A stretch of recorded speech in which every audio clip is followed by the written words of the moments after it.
Okay, in this video I want to talk about something that's coming up on my Facebook page quite a lot, and that's adaptive muscle shortening. So I'm going to use the example of cycling in this video and tell you why it happens with cycling and what exactly adaptive muscle shortening is. So essentially it's a pretty simple concept. So as you overuse your certain muscle groups, they just get shorter and shorter and shorter, and obviously this inhibits their optimal function. So in the example of cycling, I'll use this as two groups as an example, but remember this is going on all over your body the whole time with most full body movements that you're doing.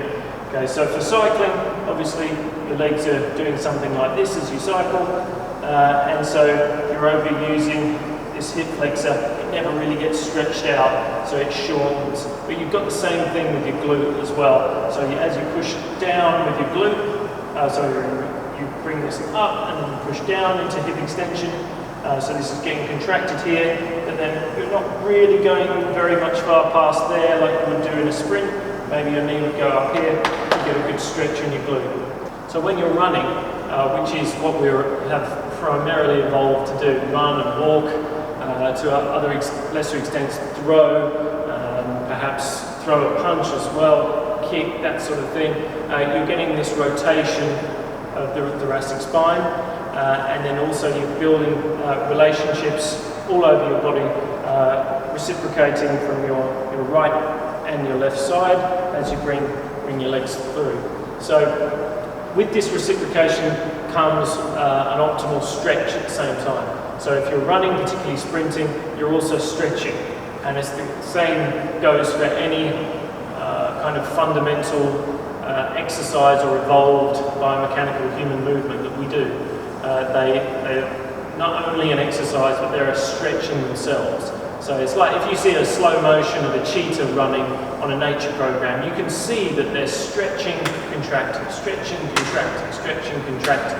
That's the whole thing that's happening all the time. The problem with cycling is that you're never really getting that. It's kind of you're always in contraction. You're never extending the muscles or stretching the muscles and then contracting. Because in the relationship between the muscle groups, what you usually have, again, to keep for simplicity's sake, just keep it to two muscle groups. So we'll say the hip flexor and the glute here. But the classic one is the bicep and the tricep. Yeah. So you've got one muscle lengthening, but it always lengthens under tension, and then it's primed and loaded with some elastic potential to snap back. So it's loaded with elastic potential and it snaps back. But it's not like an elastic band, which you can load it with potential and it just comes back automatically. Your muscles aren't quite that elastic. So as you lengthen them, there's some elastic potential, but then they have to contract with it. And that provides that really efficient, strong movement. Now, obviously this doesn't happen so much on a cycle. But if you run, if you run well with good posture and good biomechanics, what should happen is as you lengthen the glute here and shorten the hip flexor and then come down, you get the opposite effect. So the glutes shorten, hip flexor lengthens, and then as you come through, you've got an optimal stretch on this hip flexor. Now our ancestors would have been much more active than we were. They would have been walking, running quite a lot on most days, almost every day. And so this relationship would have been pretty good, and their hip flexors would have been nice, would have been optimally stretched and tensioned. Now that's not always the case, of course.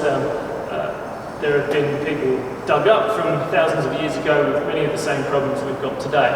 But that's how our body has evolved to function. So these relationships are important. Now, of course, this is just one relationship. But there are many relationships going on at the same time. All our muscles are interconnected, and this is why, when we run, we don't just run like this. We actually use our upper body as well to propel us along. It's all interconnected. There are these length-tension relationships going on all over the body at the same time when you run, when you throw, when you do almost any athletic activity. Right, so how do you fix this problem then? Because the bike, this is an unnatural position. We've not got this reciprocation with the upper body. We're fixed in this position and we're not really extending or stretching any muscles here as we go. So we just get shorter and shorter and shorter. So this is a problem. Now, what you will see online quite a lot is a stretching regime. It seems quite intuitive that if you're tight in an area, that stretching would be the answer to do. It's sort of partly right, but remember we've got lots of these connections going on. So stretching in just one place is not going to cut it really for this. And I think this is why stretching regimes, just my experience as a trainer for over 15 years, they've just never helped people. And that because in a functional world, that perhaps it might make them feel better in the short term, a bit looser, but it's not building the sorts of relationships that you really need. So again, just an example, we'll do a hip flexor stretch as an example of this. Now, you can stretch your hip flexors in a couple of ways. So we'll do it kind of the traditional way, what most people do. They might usually put their foot up on a chair, but I think I can demonstrate this without. So I have one foot forward, and then I'm just going to push my pelvis forwards into an anterior shift, and I've got a stretch in that hip flexor right there in that position. As you can see though, I can't run like this. I'm going to get a very sore back in that position.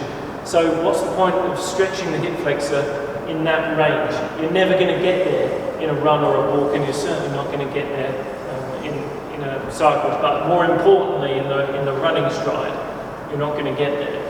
So we need to stretch it more like this. So if you're holding a good posture, and then you shift your pelvis here the other way, posteriorly shift your pelvis, so you've got a good neutral spine, you should be able to get a hip flexor stretch just by doing that.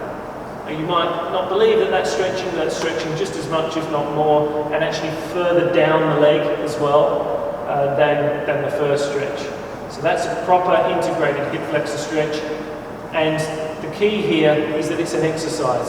So my core is very much engaged here, and it's not a passive exercise. Like this, I could sit there all day and do that. With this position, it's actually quite hard to hold this position. And everything's quite engaged, and it's integrating the upper and the lower body. So I won't go into the full ways that I would cure adaptive muscle shortening in this video, but all I can say is if you look at my other videos, so start with the MFR, the myofascial release, and you've got the corrective postural exercises, and also I think I might do a loaded stretching regime, which basically it's just like an exercise workout really, with some weights. But the loading with the weights helps create that potential, that dynamic potential energy in that as it's stretched, ready to go. So we need to create the load here, not just passively like touching your toes or anything like that. We need to create some load and integration to fix this problem. Otherwise, it'll never get fixed. And you can do as much stretching as you like of your hip flexor in this position, but if it's not integrated with the rest of your body, it really won't make that much of a difference to you, and you won't get any reduction in pain.